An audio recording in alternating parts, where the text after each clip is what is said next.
बहुत अच्छी बात है, क्योंकि जिस योग्यता में और जिस शक्ति हमारे देश में आई है वो माननीय यह प्रधानमंत्री श्री नरेंद्र मोदी जी के द्वारा ही है।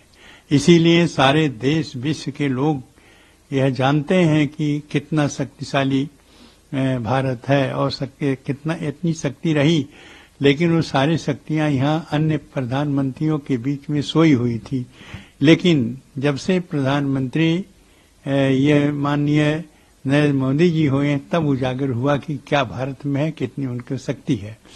बहुत लोग ये कहते हैं कि यदि यही प्रधानमंत्री जब भारत हमारा स्वतंत्र हुआ और तब यदि प्रधानमंत्री होते तो आज हमारा देश सारे विश्व में सबसे ऊपर होता और विश्व गुरु होता है। तो वहां पर इनकी कीमत क्या, इनमें क्षमता है, ये विदेश के लोग जैसे रूस के लोग जानते हैं।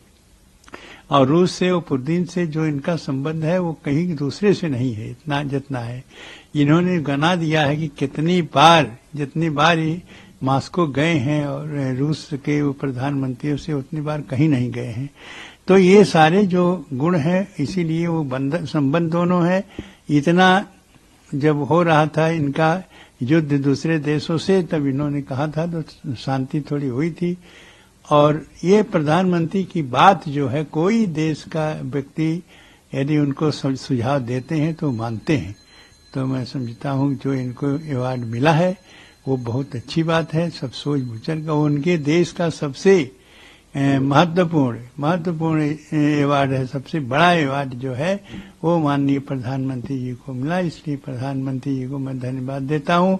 और इनकी योग्यता किस प्रकार से है, इनकी शक्ति क्या है, यह विदेश के जितने भी ये अध्यक्ष हैं वो सब जानते हैं। विदेश के जो किसी देश के जो लोग हैं, चाहे हिंदू देश हो, चाहे ईसाई देश हो, चाहे मुस्लिम देश हो, जो हो, सभी लोग मानते हैं। इसीलिए रूस बहुत शक्तिशाली देश है। और वह शक्तिशाली देश जिस प्रकार से भारत के प्रधानमंत्री का सम्मान किया है वो अपने आप में अद्वितीय है। और यह विश्व का एक धरोहर के रूप में प्राप्त हुआ हमारे प्रधानमंत्री जी को। इसके लिए मैं रामलला की ओर से उनको धन्यवाद देता हूँ। जी भारत।